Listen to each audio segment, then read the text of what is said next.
আমি আজকে শেয়ার করব খুবই পুরনো একটি পিঠা, যেটা কিনা নানি কিংবা দাদিদের আমলে বানানো হতো, এমনকি এখনো অনেকে বানায়। সেই পিঠাটির নাম হলো তিলকুলি পিঠা বা তিলের পুলি পিঠা। এই পিঠাটি মূলত তিল দিয়ে তৈরি করা হয়, সেই জন্য কিন্তু এর নাম হলো তিলকুলি বা তিলের পুলি পিঠা। তো তিলের পুলি পিঠা যেভাবে বানাতে হয় সমস্ত কিছুই থাকছে এই ভিডিওতে।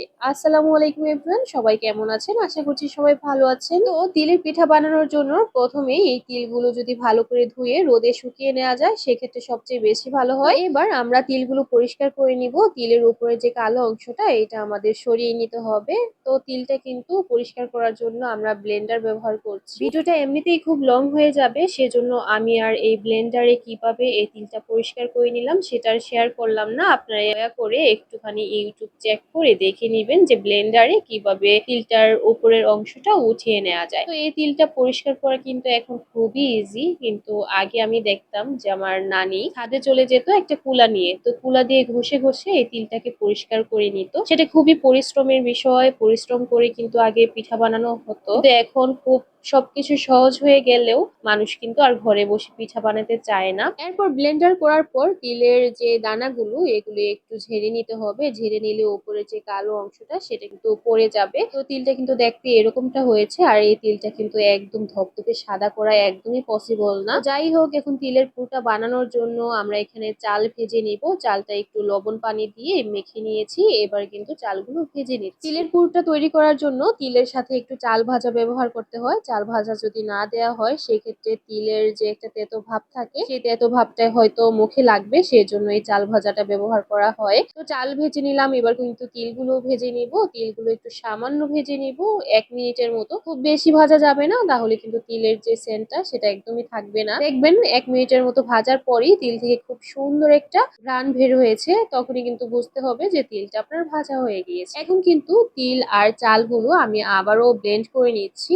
ব্লেন্ড করে গুঁড়ো করে নিব এগুলো। এই তিলের পিঠার একটি রিলস ভিডিও শেয়ার করার পর অনেকেই কোয়েশ্চেন করেছেন যে এই তিলগুলো কিভাবে পরিষ্কার করেছি, আসলে কি ব্লেন্ডার দিয়ে পরিষ্কার করা হয়েছে কিনা। আসলেই আমি ব্লেন্ডার দিয়েই করেছি, আপনারা চাইলে একটু ইউটিউব চেক করে দেখবেন যে করা যায় কিনা। আমি কিন্তু ইউটিউব দেখে এভাবে করে নিয়েছি। আবার অনেকেই বলেছেন যে বাজারে সাদা তিল পাওয়া যায়, তো সাদা তিল দিয়ে পিঠাটা বানালে কেমন টেস্ট আসবে সেটার সম্পর্কে আমার কোনো ধারণা নেই। আমাদের বাসায় সবসময় এরকম কালো তিলটাকে পরিষ্কার করে বানানো হয়, আর এতে কিন্তু এটার ঘ্রাণটা খুবই ভালো আসে। তো যাই হোক, আমি কিন্তু তিল আর চাল ভাজাগুলো ব্লেন্ডারে গুঁড়ো করে নিয়েছি। এবার কিন্তু এখানে একটা নারকেল কুড়িয়ে নিয়েছি, সেই নারকেলগুলো কিন্তু এখানে একটি কড়াইতে দিয়ে দিলাম, আর একটুখানি চিনি অ্যাড করে দিলাম, আর সাথে একটুখানি গুড় অ্যাড করছি। তো গুড়টাকে আমি একটু মাঝ বরাবর নিয়ে নিলাম।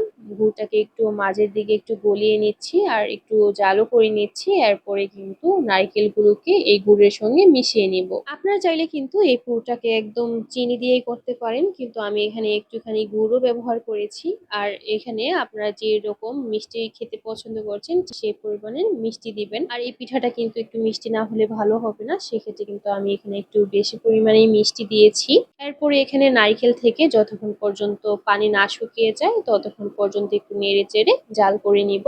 এরপর কিন্তু নারকেল থেকে পানি শুকানোর পর আমি একটি চালনি দিয়ে চেলে তিল ভাজা আর চাল ভাজাগুলো একত্রে দিয়ে দিচ্ছি। এগুলো দেওয়ার পর খুব বেশিক্ষণ নেড়ে চেড়ে কুক করার প্রয়োজন পড়বে না। এটা মেশাতে যতক্ষণ লাগে আর কি, ঠিক ততক্ষণ পর্যন্ত আমরা চুলাটা জ্বালিয়ে রাখবো। মেশানো হয়ে গেলেই কিন্তু চুলাটা বন্ধ করে দিব। তো এখানে কিন্তু আমি তিলের পুরটা একদম রেডি করে নিয়েছি। এখানে গুঁড়োগুলো দেওয়ার পর খুব বেশি যদি কুক করেন তাহলে কিন্তু এই পুরটা একদম টাইট হয়ে যাবে, শক্ত হয়ে যাবে। সেক্ষেত্রে কিন্তু পিঠাগুলো বানাতে খুবই কষ্ট হবে, সেজন্য কিন্তু একটু নরম অবস্থায় মানে মেশানো হয়ে গেলে চুলাটা বন্ধ করে দিবেন। তো এবার আমরা চালের ডো তৈরি করব। চালের ডোটা তৈরি করার আমি কয়েকটা টিপ শেয়ার করি। এখানে যে পানিটা দিয়ে দিয়েছিলাম সেই পানিটা কিন্তু অনেকক্ষণ যাবত ফুটিয়ে নিয়েছি, তারপর চালের গুঁড়োগুলো অ্যাড করি। চালের গুঁড়োগুলো একটু পানির সঙ্গে মিক্স করে আমরা এটাকে 10 মিনিটের মতো লো ফ্লেমে রেখে দিয়েছিলাম। এরপরে খুব ভালোভাবে মথে ডোটা তৈরি করে নিলাম। তো পিঠাগুলো বানানোর জন্য আমরা একটা গ্লাস দিয়ে এরকম ভাবে কেটে নিয়েছি। আপনারা চাইলে যে কোনো কিছু মোখা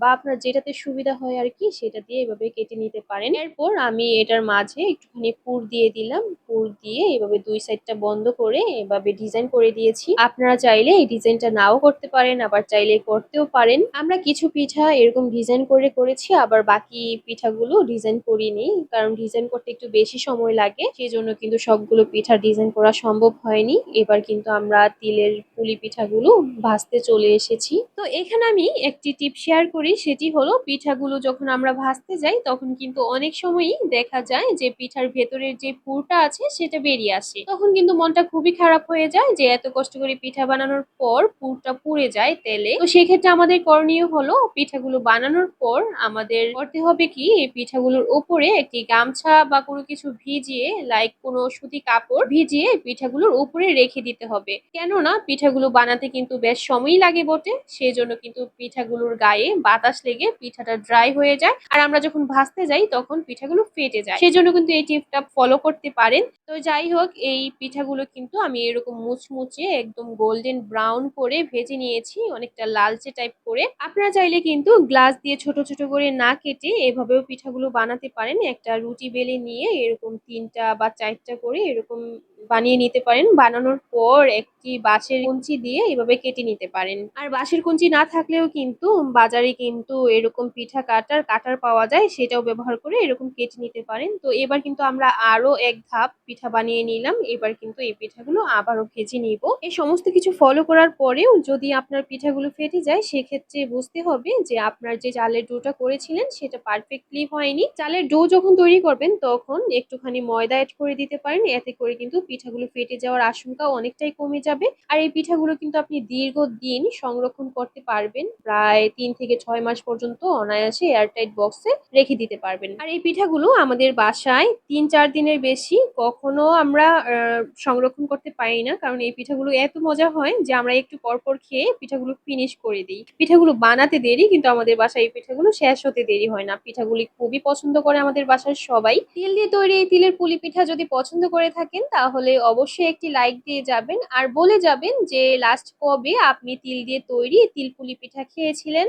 আমি তো প্রায় অনেক বছর পর এই পিঠাটি খেলাম। আমি লাস্ট আমার নানুদের বাসায় এই পিঠাগুলো খেয়েছিলাম। এবার আমাদের নিজ বাড়িতে এই পিঠাগুলো বানানো হলো। পিঠাগুলো একদম পারফেক্ট হয়েছে, খুবই মুচমুচে হয়েছে। আপনারা সাউন্ড শুনতে পাচ্ছেন কিনা আমি জানি না। আসলে পিঠাগুলো খুবই মুচমুচে হয়েছিল, আর ভেতরের পুরটার মিষ্টিটাও পারফেক্ট হয়েছিল। ঘরোয়া সব রান্না বান্না আর দৈনন্দিন জীবনের কিছু সুন্দর সুন্দর মুহূর্ত পেতে অবশ্যই পেজটির পাশে থাকবেন। আজ এই পর্যন্তই। আল্লাহ হাফেজ সবাইকে।